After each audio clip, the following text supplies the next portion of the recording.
Que a paz e a graça do Senhor Jesus esteja com cada um de vocês. Mais um dia para a honra e glória do Senhor, juntos aqui no canal Mais Forte Testemunho, estudando a palavra do Senhor, né? Sendo edificados por ela, né? Movidos, né? Pela incorruptível palavra viva do Senhor. E vamos estudar hoje Gênesis 2. Na verdade, a minha devocional veio Filipenses 4. Filipenses 4, nós gravamos vídeo semana passada explicando Filipenses 4. Lógico, a palavra do Senhor, né, sempre se renova, né, mas como já tem vídeo e o Senhor ministrou ao meu coração que toda vez que na devocional fosse vir algum livro, né, da Bíblia, que a gente tivesse já feito o vídeo, né, a explicação aqui para vocês, e como está num curto espaço de tempo, né, veio semana passada e hoje novamente, então o Senhor ministrou para mim dando sequência aqui também, sabe? Gênesis 1 já tem, então eu vou para Gênesis 2, vamos aprender mais sobre Gênesis 2, que é muito lindo, né? A criação. Então vamos lá, na Bíblia de vocês, já coloquem aí em Gênesis 2, que o Espírito Santo venha sobre nós, que possa ministrar em nossos corações, tanto no meu quanto no de vocês, que não sejam as minhas palavras, mas sim as do Senhor, e que os ouvidos de vocês estejam sensíveis, o coração receptível para receber cada palavra que sairá daqui. Vamos lá. Assim, pois, foram acabados os céus e a terra, e tudo o que neles há. Aqui é o Senhor já finalizando a criação, quando ele estava criando tudo, então aqui ele já estava finalizando. E havendo Deus terminado no 7º dia a sua obra que tinha feito, descansou nesse dia de toda a obra que tinha feito. E Deus abençoou o 7º dia e o santificou, porque nele descansou de toda a obra que como Criador tinha feito. Aqui o Senhor nos ensina a descansarmos. Às vezes estamos tão acelerados, a gente coloca uma rotina tão intensa, né? Já vem de segunda, né? Terça, quarta, quinta, sexta, sábado, domingo e não para nada. O Senhor, Ele quer nos ensinar a descansar, a ter um tempo de qualidade, né? A ter um tempo para, né? Tem até em Salmos que o Senhor diz que aos dele Ele dá enquanto dorme. Então é do desejo do Senhor que saibamos descansar, né? Que possamos descansar. Às vezes estamos tão, sabe, querendo fazer tudo pelas nossas próprias mãos, né? Então, já programamos aí toda semana e vivemos naquela correria intensa e só fazemos nos cansar, porque às vezes as coisas nem fluem tão bem. Eu tiro por mim mesmo, eu sou exemplo vivo também, que às vezes eu queria, né, fazer tudo, mas sem estar alinhado com os planos do Senhor, sem estar alinhado com o propósito dele. E agora, com essa rotina nova na minha vida, né, de estar gravando os vídeos aqui para vocês, eu digo que tudo está fluindo melhor. Por quê? Porque eu estou alinhada. Eu estou alinhada com os planos do Senhor, então tudo tem fluído, eu não tenho dado voltas em círculos, então eu tenho tirado o meu tempo de descanso, né? Então, o Senhor, Ele nos ensina que nós precisamos descansar. Se nós somos criados em imagem e semelhança dEle, Ele próprio, como Criador de todas as coisas, descansou. Você acha que nós, né, tão pequenos, tão dependentes dEle, não temos que descansar também? Então, descansa. Seja esse um descanso físico, seja esse um descanso espiritual. Descansa no Senhor, tá? Até para renovar as suas forças, para tirar um tempo onde você possa estar recebendo ali a ministração do Senhor. Lógico, isso nós fazemos diariamente, né? Mas sempre tem aquele dia que você vai tirar para você ficar mais quietinho. Não precisa correr tanto, né? As outras coisas você já tem aí 5 dias da semana para poder pôr a sua rotina em dia. E o que não der para fazer, deixa para depois, né? O Senhor tem ministrado muito isso em meu coração, né? Ele é o dono do tempo, então eu não preciso correr tanto, porque ele é que é dono de tudo. Então, o que eu não consigo fazer hoje, eu deixo para amanhã. Se eu não conseguir fazer amanhã, tem depois da manhã. Ele sempre fala assim ao meu coração: você tem uma eternidade comigo. Então, para que correr tanto, né? Então, é isso. Desculpa. A formação do homem. Esta é a gênese dos céus e da terra, quando foram criados, quando o Senhor Deus os criou. Não havia ainda nenhuma planta do campo na terra, pois ainda nenhuma erva do campo havia brotado, porque o Senhor Deus não tinha feito chover sobre a terra. E também não havia ninguém para cultivar o solo, mas uma neblina subia da terra e regava toda a superfície do solo. Então o Senhor Deus formou o homem. Peraí, vou dar uma pausa aqui para vocês entenderem, né? Aqui é quando, pelo que eu vi aqui, não havia ainda, né, as plantas brotado, porque o Senhor Deus não tinha feito chover sobre a terra. E também não havia ninguém para cultivar o solo. Mas uma neblina subia da terra e regava toda a superfície do solo. É como se fosse um orvalho, né, que caía para regar. Então, o Senhor Deus formou o homem do pó da terra e lhe soprou nas narinas o fôlego de vida, e o homem se tornou um ser vivente. Ou seja, ele criou o homem no capítulo 1, já temos vídeo aqui no canal, tá? Ele criou o homem, só que ele não tinha soprado o fôlego de vida ainda. A partir do capítulo 2 é que ele sopra, né, o fôlego de vida, e o homem se tornou a ser vivente. E aí ele poderia ter domínio sobre tudo que havia ali. E o Senhor Deus plantou um jardim no Éden. Gente, Éden quer dizer, na minha Bíblia eu estava vendo aqui, deleite. É isso, jardim do Éden, que significa deleite ou prazer, se deleitar, né? Ou prazer, algo que é muito prazeroso, é tão bom que nos dá prazer. Então, Éden significa isso, tá? Soprou as narinas, fôlego de vida. E o Senhor Deus plantou no jardim do Éden, na direção do Oriente, e pôs nele o homem que havia formado do solo. O Senhor Deus fez brotar todo tipo de árvores agradáveis e à vista. Todo tipo de árvores agradáveis à vista e boas para alimento. E também a árvore da vida, no meio do jardim, e a árvore do conhecimento do bem e do mal.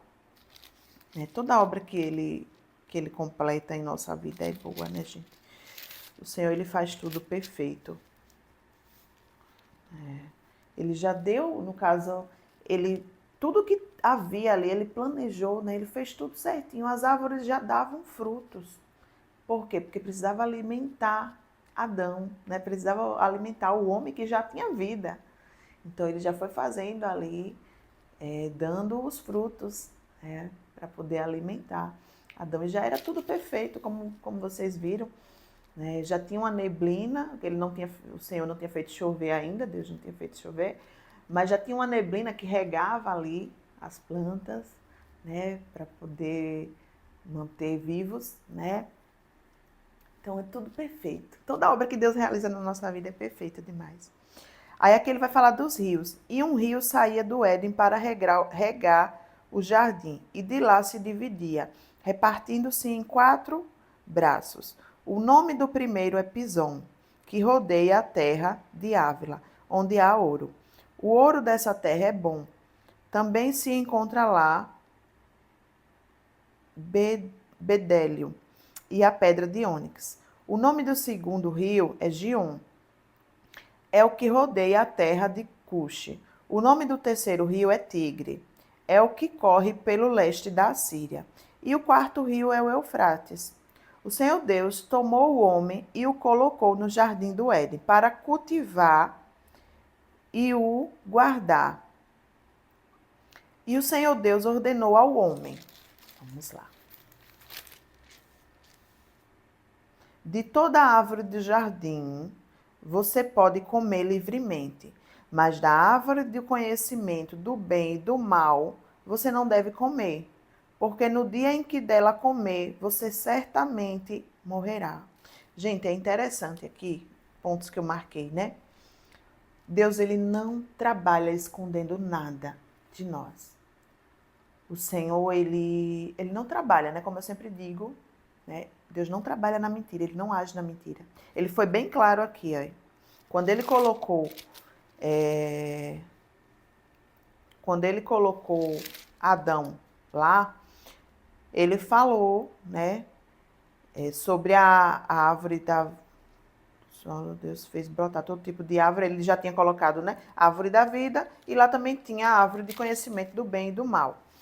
Então ele falou o que ele podia e o que ele não podia. Ele foi bem claro com Adão ao falar que ele não podia comer do fruto, e ainda falou por quê, né? Da árvore do conhecimento do bem e do mal. Porque senão você morrerá. Não era uma morte física, era morte espiritual, porque o pecado entraria a partir daí.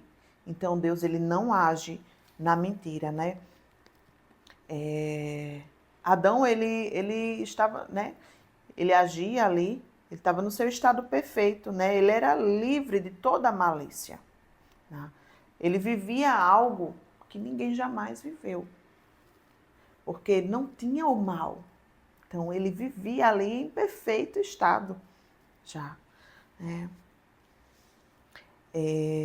Deixa eu ver algo mais que eu anotei aqui. A formação da mulher. Vem aí a partir do versículo 18. O Senhor Deus disse ainda: não é bom que o homem esteja só. Farei para ele uma auxiliadora que seja semelhante a ele. Havendo, pois, o Senhor Deus formado da terra todos os animais do campo e todas as aves dos céus, trouxe-os a Adão para ver que nome lhes daria. E o nome que ele desse a todos os seres vivos, esse seria o nome deles. Gente, a partir do versículo 18 até aqui, eu quero falar algo com vocês. O Senhor fala que não é bom que o homem esteja só. Então, a solidão não é algo que Deus deseja para nós. Ele já relata desde a criação, que ele fala, assim como os animais tinham a sua parceria ali, né? Tinha o seu complemento, ele também tinha que fazer uma auxiliadora para o auxiliar, né? Ele disse, não é bom que o homem ande só. Ou seja, não é bom que a gente se isole, que a gente esteja sozinho. A gente tem que estar em convivência com pessoas, tá? Mesmo que, até eu anotei aqui, até mesmo relações com pessoas que às vezes nos ferem, nos machuca, tá? Porque é assim que desenvolvemos um caráter de Cristo em nós. Porque se a gente não passa, né, se a gente não conhece pessoas que vai nos ferir, que vai nos machucar, a gente não tem como colocar em prática também o nosso caráter de Cristo. Porque com o caráter de Cristo a gente perdoa, a gente ajuda aquela pessoa. Então, a gente desenvolve o caráter de Cristo, né, que habita em nós, a partir da convivência, do relacionamento mesmo com pessoas boas e pessoas ruins, que vai nos machucar, que vai nos ferir, tá? Somos aperfeiçoados, né, nessas convivências. Então, foi isso que eu quis anotar aqui também. E quando ele diz aqui, deixa eu ver, auxiliadora, que seja semelhante a ele.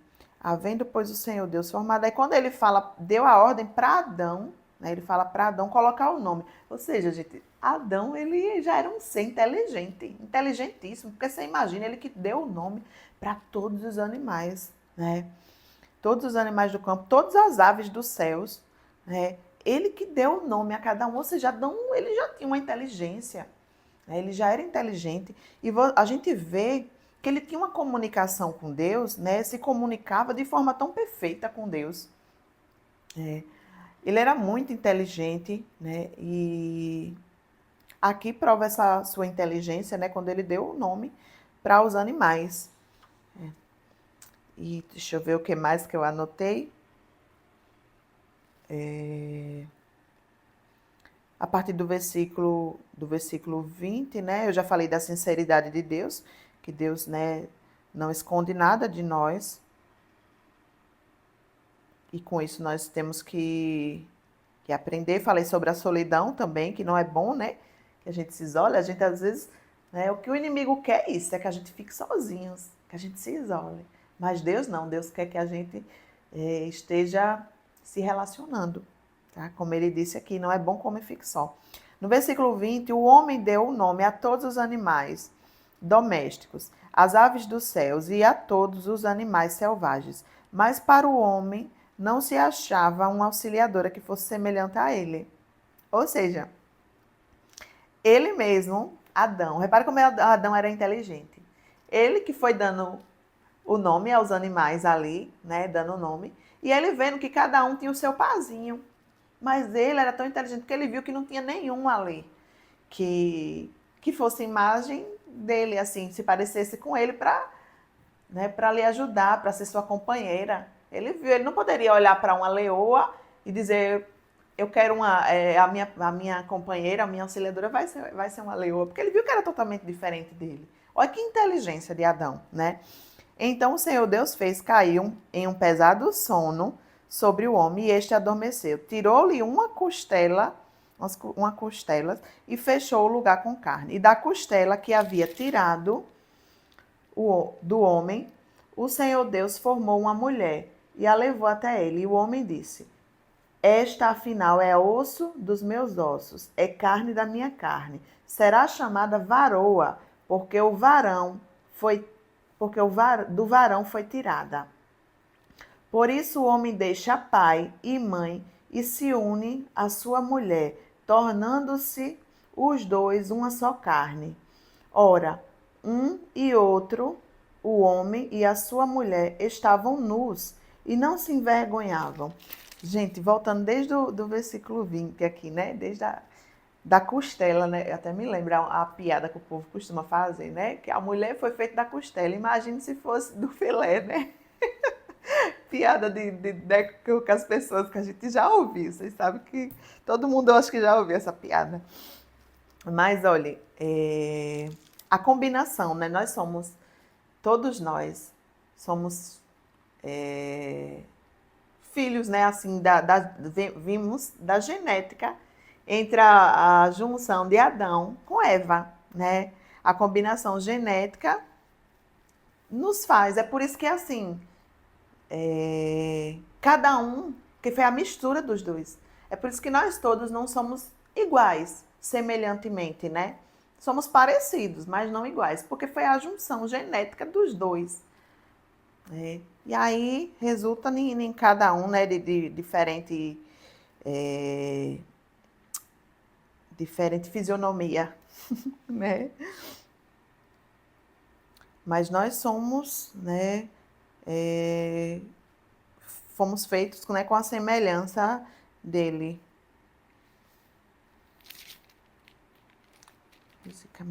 E aí, voltando aqui, quando ele fala, né, que foi feito, né, esse final, versículo 23, este afinal é o osso dos meus ossos, a carne da minha carne será chamada varoa, porque o varão foi tirada. E aí Adão se sentiu pleno, né?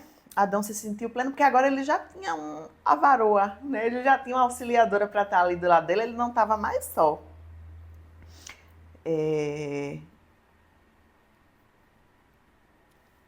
E aí vem falando da parte, né? Porque lá do início a gente já viu que Deus falou que multipliquem-se, povoem a terra, né? No versículo 1. A gente já viu em outro vídeo. E aqui ele já vem a parte, né, de se relacionar. Já vem a parte, né, Olha, por isso o homem deixa pai e mãe, que é um mistério que só Deus explica. Mas quando nós deixamos os nossos pais, nosso pai e nossa mãe, para se unirmos, né, eu ao meu esposo, né, meu esposo a mim, é um mistério que só Deus explica, né? Une-se a sua mulher, tornando-se dois em um. é uma só carne. Eu e meu esposo somos uma só carne. Tá? Ora, um e outro, o homem e a sua mulher estavam nus, não se envergonhavam. Ou seja, no casamento, né, a união deixa claro que quem nos criou, né, nos capacita para gerar vida. Nos capacita para gerar vida. Tá? Quando ele diz aqui, né, que a gente vira uma só carne, aqui ele já fala da relação, né, uma só carne. Quando o casamento, né, eu anotei aqui, quando o casamento é sadio, né, não precisamos sentir vergonha de nada, não precisamos esconder nada um do outro, porque eles estavam como? Eles estavam nus. Eles estavam nus, mas eles não sentiam vergonha, como a própria palavra diz, né? E não se envergonhavam. Quando o casamento é sadio, não se deve esconder nada um do outro. Tudo você tem que apresentar, porque vocês são uma só carne. Né? Então, tudo, um e o outro tem que estar a par, até para poder tomar decisões, porque se é um só, como é que o outro vai querer se decidir sozinho? Então, tudo a gente tem que participar, o nosso cônjuge, tá? Tudo. Esconder nada, nada, nada. Isso nos mostra que um casamento, né, com a presença de Deus, da forma como Deus preparou, e se agrada a esse relacionamento de Adão e Eva. Isso. Aqui ele nos mostra a relação de Adão e Eva é a relação mais perfeita, que foi da forma, do jeito que Deus planejou. Era para ser tudo assim. Era para ser tudo assim. E é assim que ele se agrada. Porque aqui é o exemplo vivo de como tem que ser, de como Deus nos preparou, né? Só que aí o pecado veio, mas aí Jesus também veio.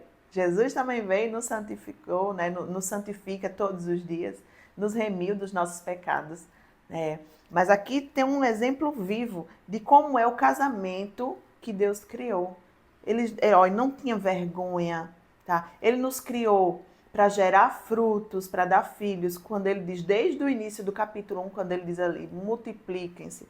E aqui ele também fala, né? Quando a gente se torna uma só carne, ou seja, somos um só para tomar decisões, somos um só, né, para andarmos ali alinhados, juntinhos, sem sentir vergonha, sem esconder nada um do outro, tá? Então Deus é muito claro quando ele planeja aí, quando ele prepara desde a criação essa questão da união. Tudo que ele criou, como ele mesmo disse, foi bom, é bom. Então tudo que ele planejou é perfeito, até os dias, né, de hoje. Isso aqui é o exemplo vivo que tem que ser seguido. Mas é difícil, mas com a ajuda de Cristo, né, nós conseguimos. Como eu sempre falo, família é projeto de Deus. E vocês podem comprovar isso pela palavra viva dele, desde o início da nossa criação. Família é projeto de Deus. Amém? Que a palavra, né, flua bastante, viu? Obrigada, Senhor, por esta boa palavra, por esses exemplos, por nos ajudar sempre, por estar conosco sempre, todos os dias, né, trazendo uma porção viva da palavra, né, que vem direto dos céus. Então, sejam edificados por ela, tomem como exemplo, tá? Que a gente pode trazer para os dias de hoje. E é isso. Deus abençoe, fiquem todos com Deus e na santa paz do Senhor Jesus.